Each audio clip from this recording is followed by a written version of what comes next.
지난 시간에 이어서 오늘은 세 번째 시간으로 예수 그리스도의 구속에 대해서 다루도록 하겠습니다. 우리가 처음에 하나님과 사람, 하나님께서는 반드시 계신다. 또 하나님은 어떤 분이신가? 또 사람은 어떤 존재인가? 이런 내용들을 살펴보았습니다. 지난 시간에는 사람이 이 세상에 있는 모든 사람들이 하나님 앞에서는 다 죄인이라는 사실을 살펴보았습니다. 내가 어떤 착한 일을 얼마나 했느냐, 나쁜 일을 얼마나 했느냐, 법과 도덕과 질서를 지켰느냐, 안 지켰느냐, 단순한 그런 수준이 아니라 하나님의 기준으로 하나님 없이 살아가는 그 인생은 다 죄입니다. 또한 하나님의 거룩하신 성품과 그분의 말씀과 그분의 계획과 어긋나는 것들이 죄라는 사실을 살펴보았습니다. 자, 그러면은 그 죄의 문제에 대한 하나님의 해결책은 무엇인지 우리가 공부할 필요가 있습니다. 그래서 오늘도 여러분 가지고 있는 그 유인물 직접 성경을 찾아가지고 답을 적어가면서 진행을 하도록 하겠습니다. 자, 사람들이 죄인이다. 의인은 한 사람도 없다. 모든 사람이 죄를 지었다고 했습니다. 그러면은 이 죄의 결과 어떤 일이 일어나느냐? 이 세상에는 우리가 죄를 지으면은 일단 붙잡혀 가서 재판을 받고 재판정에서 형벌을 언도받습니다. 하나님께서도 마찬가지입니다. 첫 번째, 하나님께서는 사람들의 죄에 대해 어떻게 다루십니까? 히브리서 9장 27절 말씀. 한 번 죽는 것은 사람들에게 정해진 것이요. 이것 다음에는 심판이 있다고 했죠. 우리가 죽은 다음에 죄에 대해서 심판을 받아야 한다는 겁니다. 그럼 살아있는 기간은 뭐예요? 우리가 죄의 문제를 해결할 수 있도록 우리에게 주어진 그 유예 기간입니다. 구원받을 수 있는 기간입니다. 그래서 우리가 지금 살아있는 이 시기를 소중하게 여겨야 됩니다. 두 번째, 전도서 12장 14절 역시 하나님의 심판에 대해서 보여주고 있습니다. 전도서 12장 14절, 하나님께서는 선한 일이든 악한 일이든 모든 것을 심판하시는 분이다. 반드시 죄에 대한 심판이 있다는 것을 성경이 우리에게 보여줍니다. 사람은 죄로 인해서 심판을 받고 또 형벌을 받아야 하는데 사람이 자기 스스로 죄의 문제를 해결할 수 있는가? 성경 말씀으로 찾아보겠습니다. 이사야 64장 6절. 이사야 64장 6절. 자, 하나님 앞에서 사람들은 자기 자신의 죄를 가리기 위해 또 하나님으로부터 의롭다, 옳다고 인정받기 위해서 여러 가지 노력들을 합니다. 어떤 사람은 도덕적으로 수준 높은 삶을 살려고 하고 어떤 사람은 선행을 행함으로써 이전에 지은 죄에 대해서 자기가 보상을 하려고 하고 또 어떤 사람은 죄가 자기를 유혹하지 못하도록 자기 자신의 몸에다가 여러 가지 금제를 가해서 고난 그리고 고통 이런 걸 통해서 고행을 하면서 자기를 수련하는 사람들이 있습니다. 이게 전부 다 죄 문제를 해결하기 위한 인간들의 노력입니다. 그런데 이사야 64장 6절에서 우리가 하나님 앞에서 자랑스럽게 내세우는 의가 무엇과 같다고 했어요?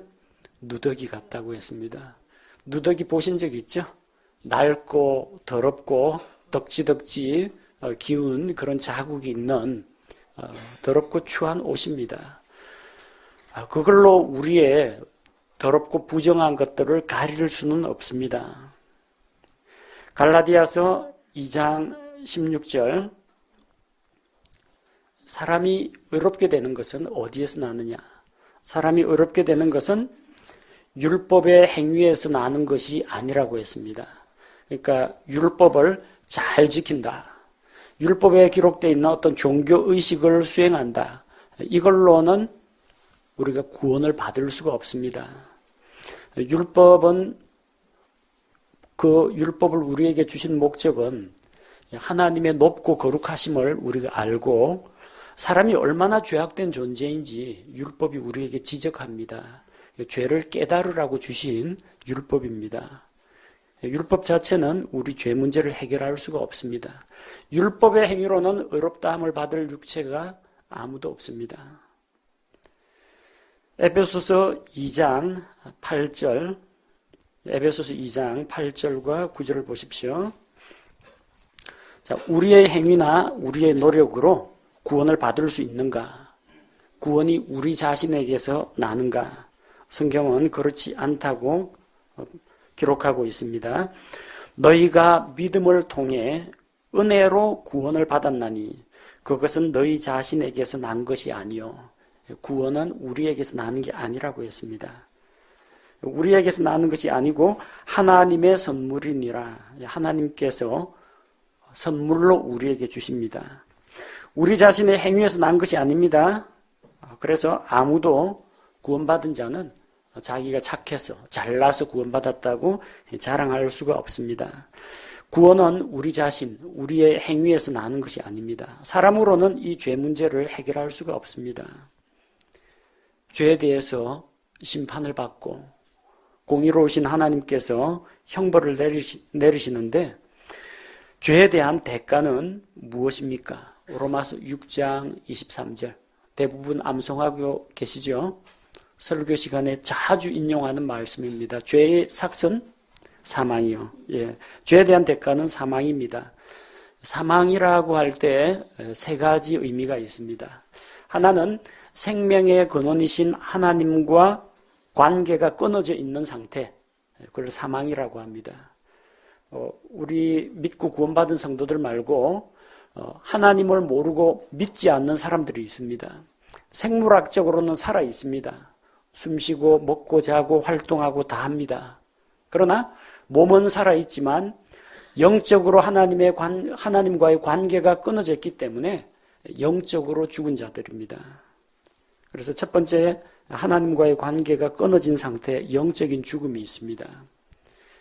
두 번째는 몸의 죽음이 있습니다. 우리 안에 있는 영과 혼이 우리의 육신, 우리의 몸에서 떨어져 나가는 게 죽음입니다. 죽으면 몸에서 영과 혼이 빠져나갑니다. 몸의 죽음을 이야기할 때도 사망이라고 합니다. 세 번째는 하나님으로부터 영원히 분리되어서 그 영과 혼과 몸이 아울러 꺼지지 않는 불호수 속에 들어가는 것. 그것을 성경에서는 둘째 사망이라고 합니다. 사람이 죽으면 한 번 죽지 두 번 죽나 그런 말을 많이 듣습니다. 근데 두 번 죽는 사람들이 많습니다. 첫 번째는 육체의 죽음을 경험하는 것이고 두 번째는 성경에 기록된 둘째 사망의 형벌을 받는 것입니다. 요한계시록 21장 8절에서 그러나 두려워하는 자들과 믿지 않는 자들과 가증한 자들과 살인자들과 음행을 일삼는 자들과 마법사들과 우상숭배자들과 모든 거짓말쟁이들은 불과 유황으로 타는 호수에서 자기 몫을 받으리니 이것은 둘째 사망이니라. 몸이 죽는 그런 첫 번째 사망에 이어서 마지막 심판 때 꺼지지 않는 불호수 속에 들어가서 영원한 시간 동안 고통과 형벌을 당하는 둘째 사망의 형벌을 받습니다. 죄에 대한 대가입니다. 그런데 하나님께서는 법원 법대로 집행하시는 공의로우신 분인 동시에 또 죄인들을 불쌍히 여기시는 사랑과 긍휼의 하나님이십니다. 그래서 죄를 용서받을 수 있는 길을 사람들에게 가르쳐 주셨습니다. 구약시대 사람들은 예수님을 만나지 못했습니다. 예수님의 십자가 사건도 아직 일어나지 않았습니다. 그럼 구약시대에는 어떻게 죄 용서를 받았을까요? 레위기 4장 28절에서 31절 보면 레위기에는 죄인이 하나님께 나아올 수 있는 방법을 알려주고 있습니다. 어떤 방법으로 하느냐? 거룩하신 하나님 앞에 죄가 있는 자는 가까이 나아오지 못합니다. 그래서 죄 없는 짐승, 어린 양이나 송아지나 염소를 끌고 와서 자기의 죄를 그 죄 없는 짐승에게 안수함으로 다 전가합니다. 안수한다는 게 위임이나 전가를 이야기합니다. 자기의 죄를 그 죄 없는 짐승에게 다 전가시키고, 그래서 그 짐승을 잡아서 그 짐승의 피를 뿌려서, 피는 육체의 생명입니다. 죄의 삭은 사망이기 때문에 한 생명을 희생시켜서 짐승의 피를 드림으로 말미암아 하나님 앞에서 죄를 용서받았습니다. 왜 이런 방식으로 희생 헌물을 드렸느냐? 죄인들이 희생물을 죽여서 제단에 피를 뿌린 이유는 무엇인가? 레위기 17장 11절. 레위기 17장 11절. 육체의 생명은 어디에 있어요? 피에 있고, 육체의 생명은 피에 있기 때문에 피가 혼을 위해 속죄한다고 했습니다. 죄의 삭은 사망이죠. 그러니까 사망이기 때문에 생명을 희생시켜야 됩니다. 근데 그 생명은 어디에 있냐? 피에 있습니다.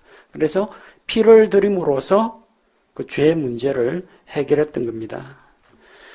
그래서 피 흘림이 없으면 히브리서 9장 22절 율법에 따라 거의 모든 것이 피로서 깨끗하게 되나니 피 흘림이 없은즉 사면이 없느니라. 죄의 삭은 사망, 따라서 생명을 죽여서 그 피를 드림으로써 죄의 용서를 받았다는 겁니다. 근데 구약 시대에 드린 그 희생 헌물은 오늘날 우리식으로 이야기하자면 일회용품이었습니다. 한 번 쓰면 다시 못 씁니다. 구약 시대에 하나님께 드린 희생 헌물의 피는 죄를 영원토록 없애거나 사람을 죄로부터 완전히 자유하게 하거나 하지는 못했습니다. 죄 지으면요, 희생 헌물 드립니다. 다음 날 똑같은 죄 또 지으면요, 다시 살아있는 희생물을 또 드려야 됩니다. 왜? 어제 잡은 짐승은 이미 죽었기 때문에 효력이 없습니다. 그 죽었던 짐승이 부활하는 거 아닙니다. 죽었습니다. 그러니까 또 다른 생명을 희생시켜야만 희생제사를 드릴 수가 있다는 겁니다. 그래서 시편 85편 2절을 보면 이 짐승의 희생물의 피는 어떤 역할을 했느냐? 주의 백성의 불법을 용서하시고 그들의 모든 죄를 덮으셨나이다. 죄를 덮는 역할을 했습니다. 죄를 제거하는 역할을 한 게 아니라 죄를 일시적으로 덮어주었습니다. 마지막 완전한 대속물이 오기까지 죄를 덮어주었습니다. 여러분, 하얀 종이에 글씨를 쓰다가 글씨 잘못 썼습니다. 연필 같으면 지우개로 지우죠. 볼펜 같은 경우 어떡합니까? 하얀색 타자 수정액, 하얀색 페인트로 칠하죠. 그러면은 하얀 종이하고 똑같이 다시 하얗게 됩니다. 그 후에 다시 글씨를 쓸 수가 있습니다. 덮어서 칠을 해가지고 지우는 겁니다. 이사야 1장 18절에 보니까 죄의 색깔이 뭐라고 기록되어 있습니까? 죄의 색깔은 빨간색입니다. 죄가 눈에 보이는 건 아닙니다만 성경에서는 죄에 대해서 이렇게 묘사하고 있습니다. 이사야 1장 18절 주가 말하노라 이제 오라 우리가 함께 변론하자 너희 죄들이 주홍 같을지라도 눈같이 희게 될 것이요 진홍같이 붉을지라도 양털같이 되리라. 피와 같이 붉은 죄. 죄가 붉다고 했습니다. 이 붉은 걸 가리려면 어떻게 해요? 빨간색으로 칠해야 됩니다. 어떤 빨간색은요? 피가 붉은색입니다. 우리의 그 죄를, 우리의 그 진홍 같고 주홍 같은 죄를 붉은 피를 통해서, 붉은 피를 칠해서 덮어두는 겁니다. 하나님께서 그 죄를 보지 않도록 가려주는 역할을 했습니다. 하지만 이거 짐승 희생물의 피는 한계가 있습니다. 사람들을 죄로부터 완전히 깨끗하게 하거나 죄를 제거하지는 못했습니다. 출애굽기 34장 7절에는 모세가 하나님을 만나가지고 하나님의 영화로우신 그 모습들을 보게 됩니다. 하나님께서 모세의 앞으로 지나가시면서 자기의 거룩하신 성품과 속성을 보여주면서 자기를 선포하십니다. 그때 하나님께서 뭐라고 말씀하셨느냐? 출애굽기 34장 7절에 내가 긍휼을 수천에게 베풀며 불법과 범법과 죄를 용서하되, 구약시대에도 죄의 용서는 있습니다. 용서하되 그것이 결코 죄 있는 자를 깨끗하게 하지는 아니하리라. 죄를 정결하게 하거나 그 사람을 완전히 거룩하게 만들지는 못했다는 겁니다. 죄의 용서는 있지만 깨끗하게 하지는 못했습니다. 또 신약시대에 히브리서 10장 4절 말씀을 보면은 황소와 염소의 피가 죄들을 제거하는 것은 불가능하니라. 죄를 용서할 수는 있지만 죄를 제거하지는 못했습니다. 그럼 뭐만 했느냐? 덮어주는 역할을 했습니다. 그래서 구약시대 성도들은 죄도 용서받고 구원도 받았습니다. 구원받아서 땅속 낙원에 들어갔습니다. 왜 하늘에 올라가지 못했습니까? 구약 성도들은. 죄가 제거가 안 됐기 때문입니다. 죄가 제거가 된 이후에 하늘에 올라갑니다. 특별히 하나님께서 죽음을 맛보지 않고 하늘로 데려가신 에녹과 엘리야를 제외하면은 구약시대 성도들은 지하 세계에 있었습니다. 구원받은 성도들은 지하 낙원, 구원받지 못하고 죽은 자들은 지하에 있는 지옥. 근데 이 구약시대의 지하 낙원에 있던 성도들이 예수님께서 십자가에서 세상 죄를 제거하시는 대속의 피를 흘려주신 이후에 그들은 하늘로 올려갔습니다. 낙원은 이제 땅속에 있는 것이 아니라 셋째 하늘에 있습니다. 사도 바울이 자기가 셋째 하늘에 올라간 경험을 이야기하죠. 그가 셋째 하늘에 갔다라고 이야기하면서 낙원에 올라갔다라고 이야기합니다. 낙원이 셋째 하늘에 있다는 겁니다. 그래서 우리는 신약시대 예수님을 믿고 죽은 성도는 뭐 낙원에 간다 해도 맞고 하늘에 올라간다 해도 맞습니다. 낙원이 하늘에 있기 때문에. 하지만 짐승의 희생물은 죄를 제거하거나 사람들을 죄로부터 완전히 거룩하게 하진 못했지만 누가 이 온 세상의 죄를 제거할 수 있느냐? 요한복음 1장 29절. 침례자 요한이 유대인들, 이스라엘 백성들 앞에서 예수님을 소개합니다. 예수님에 대해서 뭐라고 소개합니까? 보라, 세상 죄를 제거하시는 하나님의 어린 양이로다.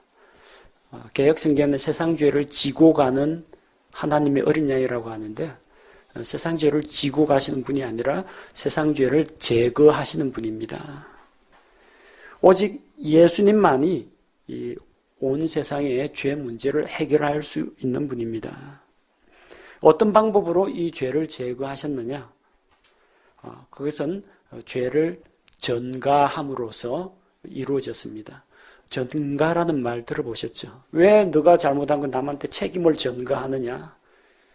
전가하다는 것은 자기에게 있는 권리나 아니면은 신분이나 책임이나 잘못을 다른 사람에게 덮어씌우는 것을 전가라고 이야기합니다. 성경에는 세 가지 전가가 나옵니다. 세 가지 전가.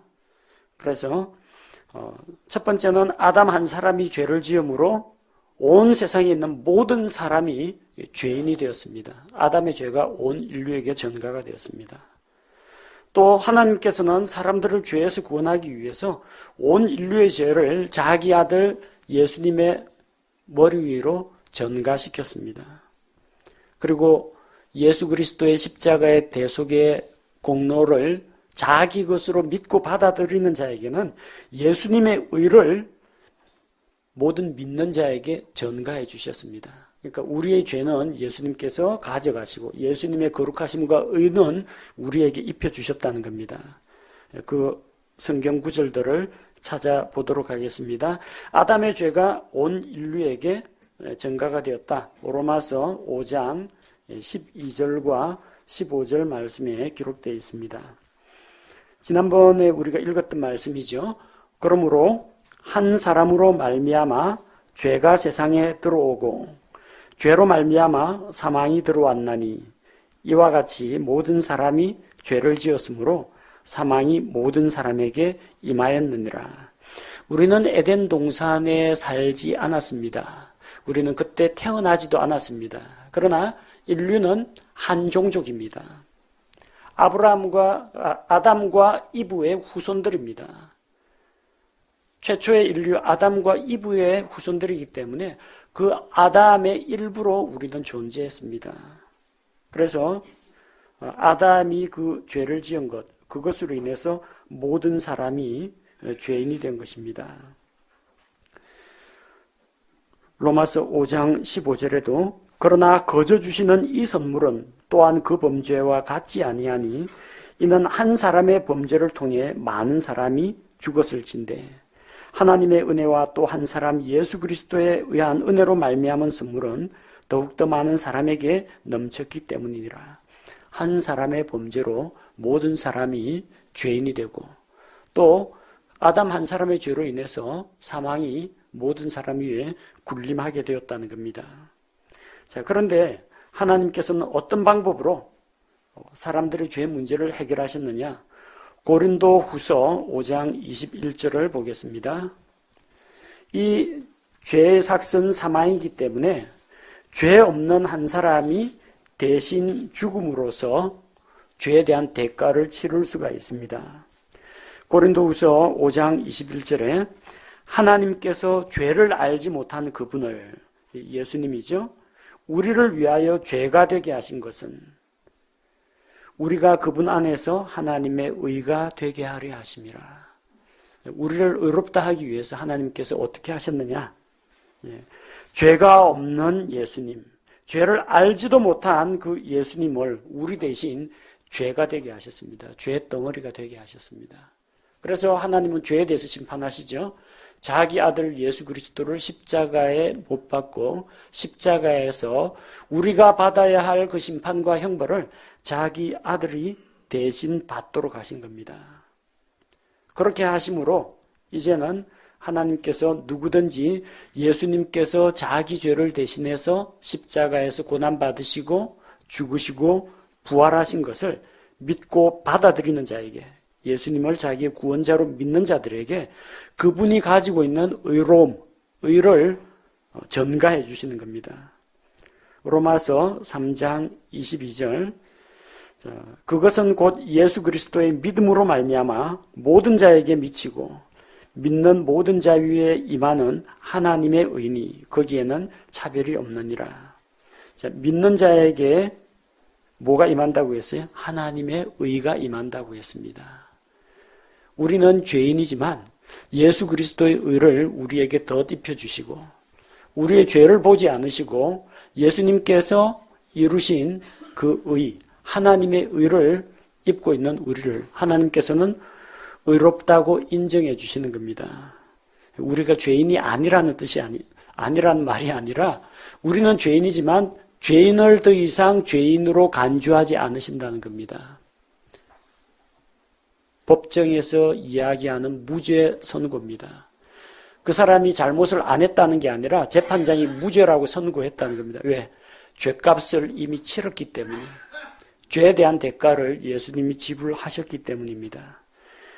자, 왜 이 일을 그 어느 종교, 그 어떤 사람도 감당하지 못하고 오직 예수님만이 이 일을 하실 수가 있느냐? 석가도, 공자도, 마호메트도 이 일을 하지 못하고 왜 굳이 예수님을 믿어야 구원을 받느냐? 예수님만이 우리 죄를 대신할 수 있는 분이기 때문입니다. 자, 사람들의 죄를 담당하기 위해서 어떤 요건이 필요하냐? 히브리서 2장 14절 말씀은 사람들의 죄에 대해서는 그 죄 문제를 해결하려면 똑같은 사람이 되어야 합니다. 2장 14절에 그런즉 자녀들은 살과 피에 참여한 자들이므로 그분도 마찬가지로 같은 것의 일부를 취하셨으니 이것은 그분께서 죽음을 통해 죽음의 권능을 가진 자 곧 마귀를 멸하시고 또 죽음을 두려워하여 평생토록 속박에 얽매인 자들을 건져내려 하심이라. 이 사람들은 살과 피에 참여한 존재, 육체를 가지고 있고 피를 가지고 있는 존재입니다. 그래서 예수님께서도 마찬가지로 우리와 같은 사람이 되셔야 했다는 겁니다. 단 조건이 있어요. 여기 보면은 그분도 마찬가지로 같은 것의 일부를 취하셨으니 이렇게 되어 있습니다. 같은 것의 일부. 앞쪽에 사람들은 뭘 취하고 있어요? 살과 피를 취하고 있습니다. 근데 살과 피 전부가 아니라 일부를 취했다고 했죠. 뭘 취했다는 이야기입니까? 살을 취했다는 겁니다. 사람과 똑같은 육체를 가졌다는 겁니다. 피는 아담의 타락한 피를 가지지 않았습니다. 예수님은 요셉의 피를 혹은 마리아의 피를 받지 않았습니다. 병원에서 근무하시는 분이나 생물학을 공부하신 분은 아시겠지만 모태에서 태아에게로 영양분과 산소를 공급합니다. 그러나 엄마가 아이에게 피는 주지 않습니다. 피를 주면 만약 큰일 납니다. 엄마는 B형인데 뱃속에 있는 아기 혈액형이 A형이다. 그러면 문제가 생기겠죠. 만약에 뱃속에 있는 아이가 엄마 피를 받는다면 아이는 엄마하고 혈액형이 같거나 엄마 피를 수혈할 수 있는 아이여야 합니다. 근데 엄마 피하고 자기 혈액형하고 한번 대조해 보십시오. 과연 모태에서 엄마가 나한테 피를 줬는지 안 줬는지. 모태에서 영양분과 산소는 공급하지만 피는 주지 않습니다. 예수님의 피는 누구 피냐? 아담의 타락한 피가 아닙니다.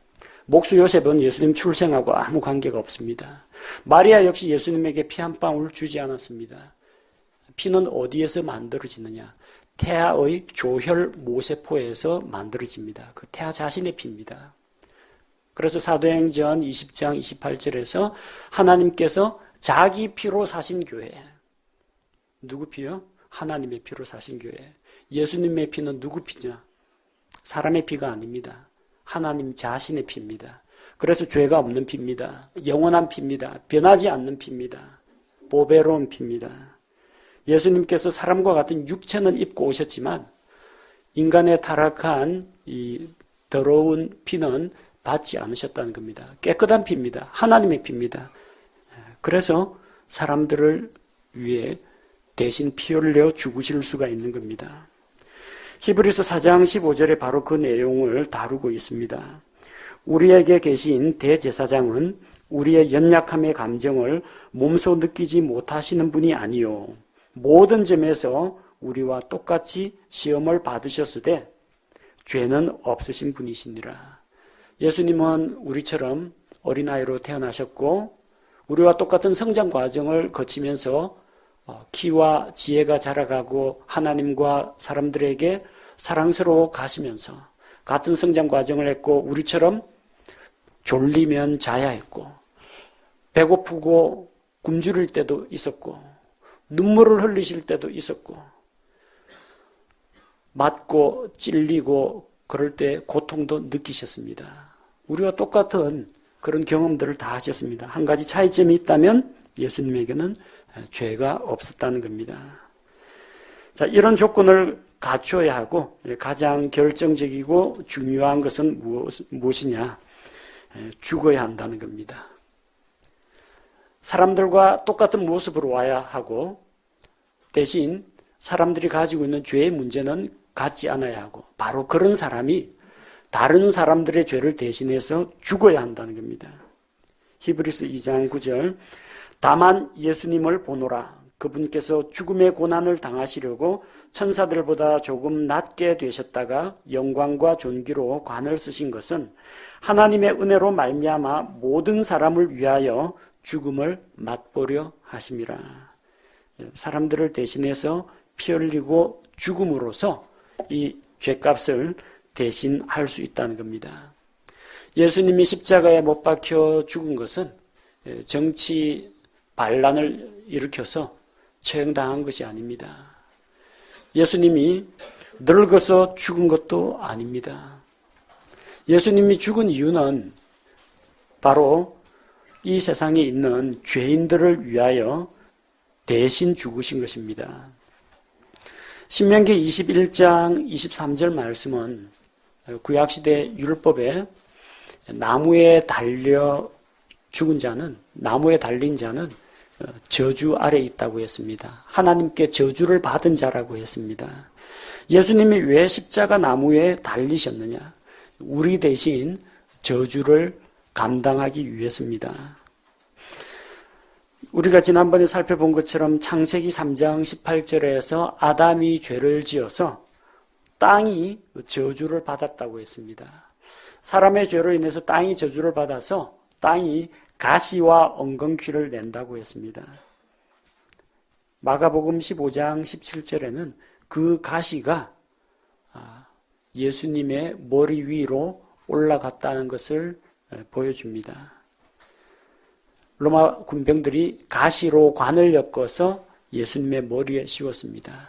가시에 찔리고 아담의 범죄의 결과로 나온 저주받은 땅을 보여주는 그 가시관을 머리에 쓰심으로 죄의 저주를 예수님께서 대신 받으셨던 것입니다.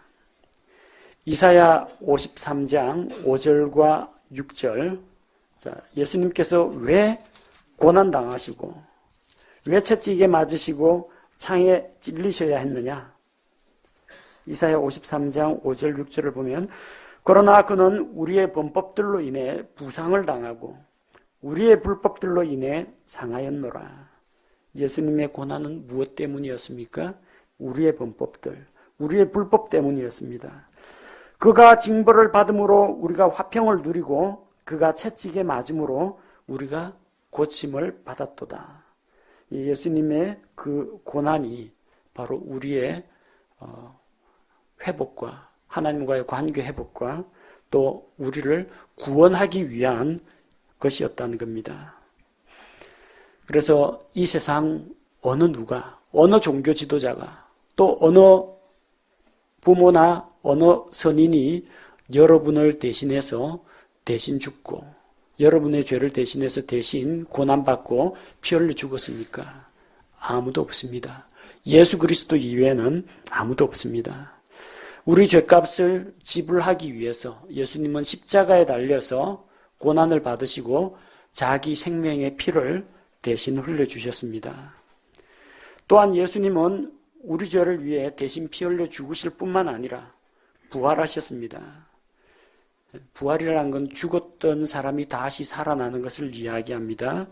예수님께서 부활하셨다는 증거는 무엇입니까? 성경에 수많은 증거들이 기록되어 있습니다. 가장 확실한 증거는 고린도전서 15장 3절과 4절 말씀입니다. 고린도전서 15장 3절과 4절 내가 또 받은 것을 무엇보다 먼저 너희에게 전하였노니 그것은 곧 성경 기록대로 그리스도께서 우리의 죄들로 인하여 죽으시고 묻히셨다가 성경 기록대로 셋째 날에 다시 살아나시고 제일 확실한 증거는 하나님의 말씀 성경 기록이 증거합니다. 성경에 예언된 대로 예수님께서 오셨고 고난받으시고 죽으시고 부활하셨습니다. 예수님 이 세상에서 제자들을 데리고 가르치실 때 자기가 고난받고 이방인의 손에 넘겨져서 죽임을 당하고 그리고 셋째 날에 다시 부활할 것을 말씀하셨습니다. 가장 확실한 증거는 하나님께서 주신 성경 기록에 있습니다. 물론 우리가 눈으로 확인할 수 있는 증거들도 있습니다.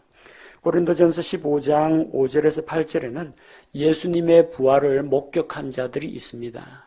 예수님은 부활하신 이후에 10번이나 사람들에게 모습을 나타냈습니다.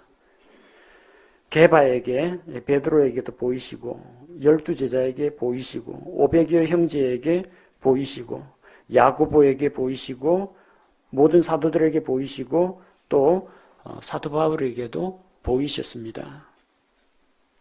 그래서 이런 예수님의 부활을 목격한 증인들이 있다는 겁니다. 또 누가복음 24장 22절 23절 제자들이 예수님의 무덤에 달려갔을 때 예수님의 무덤은 비어 있었습니다. 시체가 없다는 겁니다. 왜 시체가 없느냐? 죽었던 몸이 다시 일어났기 때문입니다. 사도행전 1장 3절을 보면 부활하신 예수님은 40일 동안 이 땅에 계시면서 사람들에게 자기가 살아나셨다는 것을 보여주셨습니다. 한두 사람이 본 게 아닙니다. 또 환상 가운데 본 것도 아닙니다. 수많은 사람들이 동시에 똑같은 환상을 볼 수는 없습니다. 이런 증거들이 있고 사도행전 20장 24절을 보면은 예수님을 만난 사람들이, 예수님을 믿는 사람들이 예수님의 십자가 죽음과 부활을 증거하기 위해서 자기 생명을 바쳤다는 겁니다. 예수님의 부활이 꾸며낸 이야기가 아니라는 겁니다. 누가 거짓말을 위해서 목숨을 내놓겠습니까? 차라리 내가 거짓말했다, 잘못했다 하고 빌고 말죠. 그러나 자기가 직접 목격하고 그 경험했던 그 확실한 증거가 있기 때문에 그들은 죽음을 두려워하지 않고 예수님의 부활을 증언하는 부활의 증인이 되었다는 겁니다. 왜 예수님께서 죽음을 이기고 부활하셔야 했느냐? 예수님은 우리 죄를 대신하기 위한 희생물입니다. 또한 동시에 우리의 대제사장이 되셔서 희생물의 피를 가지고 하나님께 바쳐야 됩니다. 예수님께서 십자가에서 만약에 그냥 죽고 끝나버렸다, 부활하지 못했다, 그러면은 구약시대 제사, 속죄 제사 역시 마찬가지입니다. 희생물을 잡아가지고 죽이는 게 끝이 아닙니다. 그 피를 가지고 하나님 앞에 그 피를 바쳐야 됩니다. 그래 하나님께서 그 피를 받으시고 생명의 피를 받으시고 죄인을 용서하십니다. 예수님께서 십자가에서 피 흘려 죽으시고 부활을 못한다. 그 피를 누가 하나님께 갖고 올라갑니까? 아무도 하늘에 못 올라갑니다. 히브리서 9장 12절에 보니까 염소와 송아지의 피가 아니라 자기 피를 힘입어 단 한 번 거룩한 곳에 들어가서 예루살렘 성전에 들어갔습니까? 아닙니다. 하늘로 들어가셨습니다. 그래서 하나님의 왕좌 앞에 가서 자기의 의로운 피를 하나님의 공의 앞에 지불하고 우리를 위하여 영원한 구속을 얻으셨습니다. 예수님이 자기 피를 하나님께 드리려면 부활해야 됩니다. 죽어가지고 무덤에 묻혀 있으면 사람들을 구원할 수가 없습니다. 베드로 전서 3장 18절 그리스도께서도 죄들로 인하여 한 번 고난을 받으사 의로운 자로서 불의한 자를 대신하셨으니 이것은 그분께서 육체 안에서 죽임을 당하셨으되 성령으로 말미암아 살아나셔서 우리를 하나님께로 데려가려 하심이라. 우리를 하나님 앞으로 인도하기 위해서 하나님과 우리 사이 관계를 화해시키는 중재자가 되기 위해서 그분께서는 다시 살아나셨습니다. 또 우리가 아까 읽었던 고린도전서 15장 14절 말씀에 만약에 부활이 없으면 예수님도 일어나지 못했을 것이고 또 그리스도께서 일어나지 아니하셨으면 우리의 선포하는 것이 헛것이요 너희의 믿음도 헛것이라고 했습니다. 예수님의 십자가의 죽음뿐만 아니라 부활이 있어야만 예수님이 우리를 위해 대속하시는 그 희생제사가 완성이 되기 때문입니다. 만약 예수님의 부활이 없으면 죄와 사망 권세를 이기고 부활할 사람이 아무도 없습니다. 예수님이 부활하셨기 때문에 우리도 그분의 몸에 속한 자로서 그분과 같이 부활에 참여하는 겁니다. 부활이 없으면 우리의 믿음이나 우리의 전파하는 것이 모두 거짓말이고 헛될 뿐이라는 겁니다. 그래서 우리가 오늘 다루는 이 내용이 예수님이 죄인들을 대신 죽으시고 부활하신 이 사실이 복음의 중요한 핵심 부분입니다. 복음의 핵심이 무엇입니까? 고린도전서 15장 3절 4절 말씀처럼 성경 기록대로 그리스도께서 우리 죄를 위하여 대신 죽으시고 성경 기록대로 셋째 날에 다시 부활하셨다는 거예요. 이게 복음의 소식입니다. 그래서 우리가 어떻게 구원을 받을 수 있느냐? 우리의 행위나 우리의 노력으로는 구원을 받을 수가 없습니다.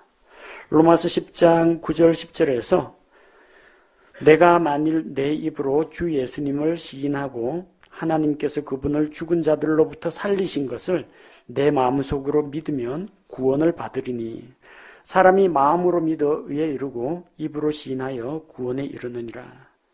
우리가 무엇을 믿어야 구원을 받느냐? 예수님이 우리의 주가 되신다는 것, 우리의 구원자가 되신다는 것을 믿어야 됩니다. 그분께서 우리를 위하여 죽으시고 하나님께서 그분을 죽은 자들로부터 다시 살리셨다는 것을 믿어야 합니다. 믿음이라는 게 그리 복잡한 건 아닙니다. 무엇을 믿어야 하냐? 첫째는 내가 하나님 앞에서 죄인이라는 사실을 믿어야 됩니다. 그리고 그 죄 때문에 심판과 영원한 형벌을 받아야 된다는 것을 우리가 믿어야 됩니다. 그런데 예수님께서 우리 죄를 대신해서 십자가에서 대신 죄값을 지불하시고 대신 죽으시고 생명의 피를 흘려주시고 또 우리를 하나님 앞으로 인도하기 위해서 다시 살아나셨다는 것. 그래서 그분이 나의 구원자가 되시고 그분을 나의 구원자로 받아들일 때 우리가 구원을 받을 수 있습니다. 예수님께서 온 세상 죄를 대신해서 죽었다 카더라. 남 이야기하듯이 예수님이 모든 사람을 대신해서 죽었다라는 사실을 아는 것이 아니라 그 예수님의 십자가 죽음이 바로 나의 죄를 대신한 것이다. 내 죄를 예수님께서 대신 담당하셨다. 이것을 믿는 자가 구원을 받습니다. 하나님의 은혜는 모든 사람에게 넘치도록 임합니다. 근데 누가 그 은혜를 받아 누리느냐? 예수 그리스도를 구원자로 믿고 받아들이는 자가 그 은혜를 받아 누리게 됩니다.